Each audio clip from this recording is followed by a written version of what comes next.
पुढची बातमी।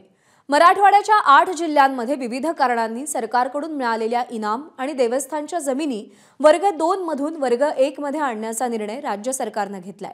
ओएसिस फर्टिलिटीच्या तज्ञांनी आयव्हीएफ उपचार पद्धतीद्वारे 1 लाखांहून अधिक जोडप्यांना मातृत्व प्राप्तीचा आनंद दिला आहे। मोफत अपॉइंटमेंट बुक करण्यासाठी आजच संपर्क साधा। मात्र विश्व हिंदू परिषदेने या निर्णयाला तीव्र विरोध दर्शवलाय। सरकारच्या या निर्णयामुळे दीर्घकाळात मराठवाड्यातील हिंदू मंदिरं, मठ आर्थिक दृष्टिकोनातून परावलंबी होतील आणि बंद पडतील अशी भीती विश्व हिंदू परिषदेने व्यक्त केली आहे। त्यामुळे सरकारने या निर्णयाचा पुनर्विचार करावा अशी मागणीही विश्व हिंदू परिषदेच्या महाराष्ट्र आणि गोवा प्रांत मंदिर आयामाचे प्रमुख अनिल सांबरे यांनी केलेली आहे। सरकारच्या या निर्णयाला विश्व हिंदू परिषदेने आपला तीव्र आक्षेप नोंदवलेला आहे। मराठवाड्याच्या 8 जिल्ह्यांमध्ये विविध कारणांनी सरकारकडून मिळालेल्या इनाम आणि देवस्थानच्या जमिनी वर्ग 2 मधून वर्ग 1 मध्ये आणण्याचा सरकारचा निर्णय आहे।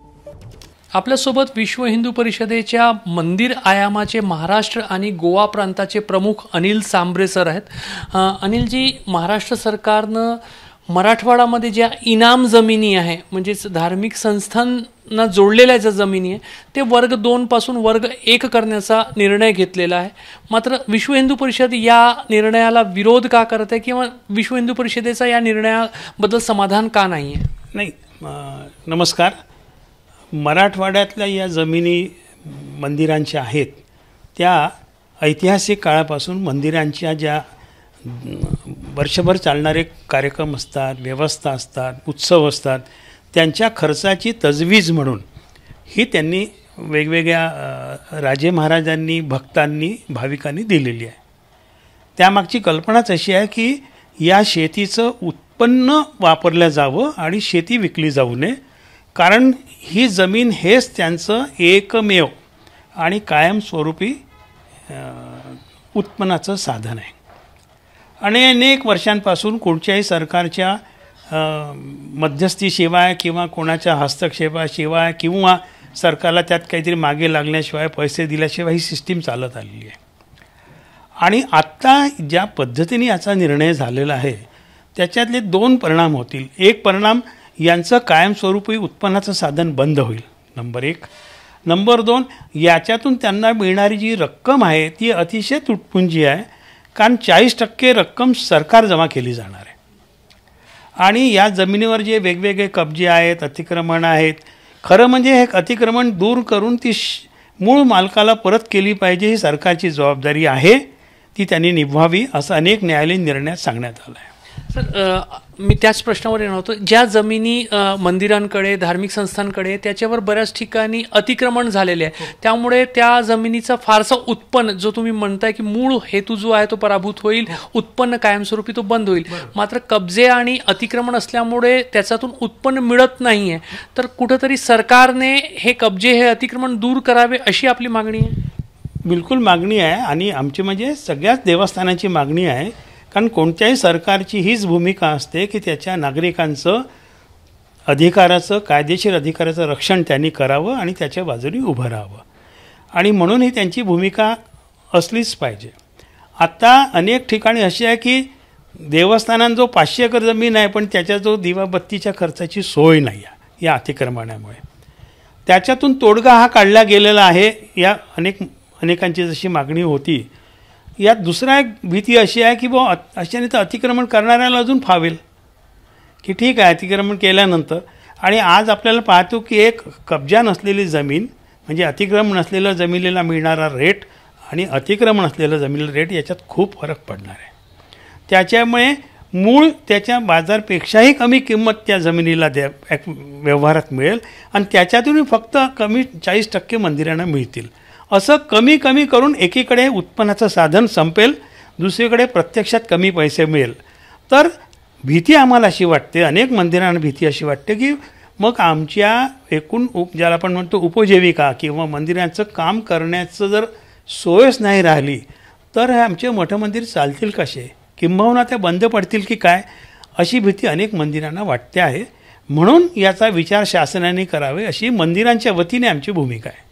म्हणजे इनाम जमिनीच्या आधारावर ज्या मंदिरांचा जे काही उत्पन्नाचा एक जो साधन आहे तो हिरावला गेला तर हिंदू मंदिरं मठ जे आहेत ते बंद होतील अशी. बिलकुल, ज्यांच्याजवळ दुसरं साधन नाही.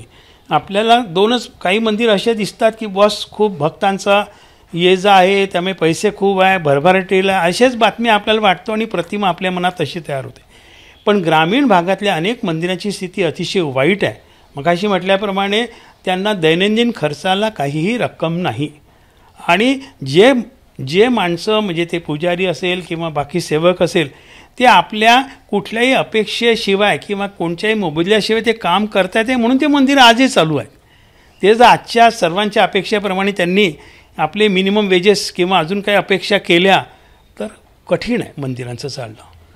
या निर्णयाची जर अंमलबजावणी झाली तर मंदिरामध्ये जे काही पुरोहित आहेत किंवा इतर काही सेवेकरी जे आहेत त्यांच्याबद्दल चिंता वाटते. हो, ही चिंता वाटते ना, कारण जसं मंदिर म्हणजे फक्त मंदिराला जोडून असणारे सगळे माणसं जे असतात, सेवेकरी, वेगवेगळी मानकरी, त्यांच्यासाठी त्यांचं आणि त्यांच्या कुटुंबाचं जीवन हे या उपजीविकेच्या आधारे आतापर्यंत राहत आलेलं आहे.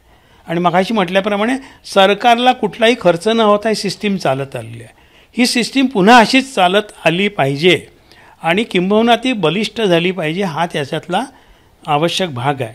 पण जशा जमिनीच्या किमती वाढतात आहे, शहरीकरण वाढतात आहे, त्यामुळे जमिनीवरची अतिक्रमणे वाढतात आहे, तर सरकारने आमची अशी मागणी आहे की जरूर त्यांचा वर्ग 1 करायला हरकत नाही, पण वर्ग 1 करावा.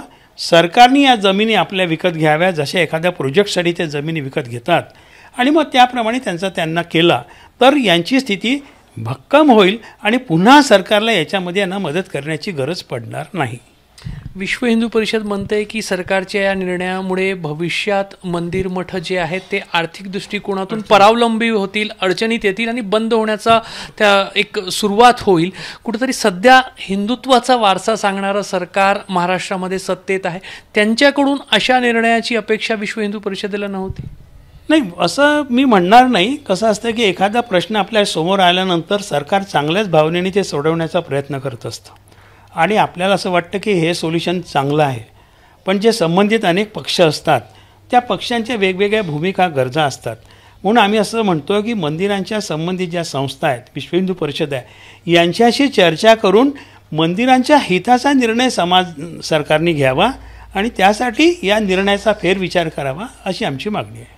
आता जो निर्णय घेण्यात आला त्याच्या आधी सर्व पक्षांशी आणि त्याच्यामध्ये विश्व हिंदू परिषद मंदिरांचं प्रतिनिधित्व करणारं एक संघटन म्हणून चर्चा नाही झाली. विश्व हिंदू परिषदेची तर चर्चा नाही झाली आणि माझ्या माहितीतल्या मंदिर संघटना त्यांच्याशी पण चर्चा झाली नाही. म्हणून अनेक मंदिरांचा याला विरोध आहे. शहरातल्या मंदिरांचा जमिनीच नाही त्यामुळे त्यांचा मुद्दा येत नाही, पण प्रामुख्याने आपण पाहाल ज्या ग्रामीण भागातली मंदिरं आहेत ते याच याच्यावर चालतात म्हणून त्यांचा विरोध आहे. आणि म्हणून आम्हाला असं वाटतं की मंदिरांनी, आम्ही पण असा प्रयत्न करतो आहे की मंदिराच्या संबंधित सगळ्या जमिनीचे विषय, केवळ हाच विषय नाही तर जसं 2-3 वर्षापूर्वी सामान्य शेतकऱ्याला जसं सरकारकडून नुकसान भरपाई मिळायची तर या शासनाने ती मंदिरांना नुकसान भरपाई देणं बंद केलं. त्यामुळे असे अनेक जमिनीचे जे मुद्दे आहे त्याचा सर्वंकष आणि एकमुखी तोडगा सरकारने काढावा.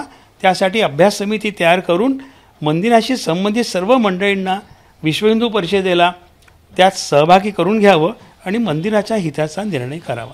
आता जो विद्यमान निर्णय सरकारचा आहे त्याच्यामध्ये जर वर्ग 2ची जमीन वर्ग 1 करण्यात आली आणि त्याच्यानंतर त्याचे विक्रीचे व्यवहार झाले तर 40% वाटा सरकार ठेवणार आहे.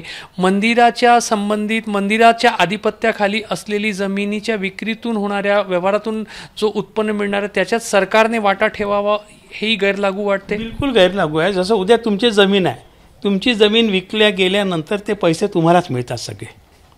आता उद्या जर तुमच्या जमिनीपैकी सरकारने म्हटलं की नाही तुमची विक्री झाली 40% आम्हाला द्या, तुम्हाला कसं वाटेल?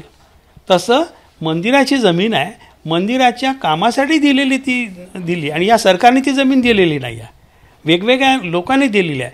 त्यामुळे ती जमिनीचे पूर्ण पैसे आणि बाजारभावाने मंदिरांना मिळाले पाहिजे ही आमची मागणी आहे. तर मराठवाड्यामधील जे काही धार्मिक संस्था आहेत, मंदिरं आहेत, मठ आहेत त्यांच्याशी संबंधित जमिनी वर्ग 2 वरून वर्ग 1 करण्याचा निर्णय सरकारने जरी चांगल्या हेतूने घेतला असला तरी त्याचे जे लॉंग टर्म परिणाम आहे ते विपरीत होतील, मंदिर मठांवर विपरीत होतील आणि हा निर्णय घेताना विश्व हिंदू परिषद सारख्या संघटनेसोबत कुठलीही चर्चा करण्यात आलेली नाही. त्यामुळे सरकारने आपल्या निर्णयाचा फेरविचार करावा अशी स्पष्ट मागणी जी आहे ती विश्व हिंदू परिषदेकडून केली जात आहे. कॅमेरामॅन व्यंकटेश नायडूसह रजत वसिष्ठ, एबीपी माझा, नागपूर. एबीपी माझा, उघडा डोळे बघा नीट.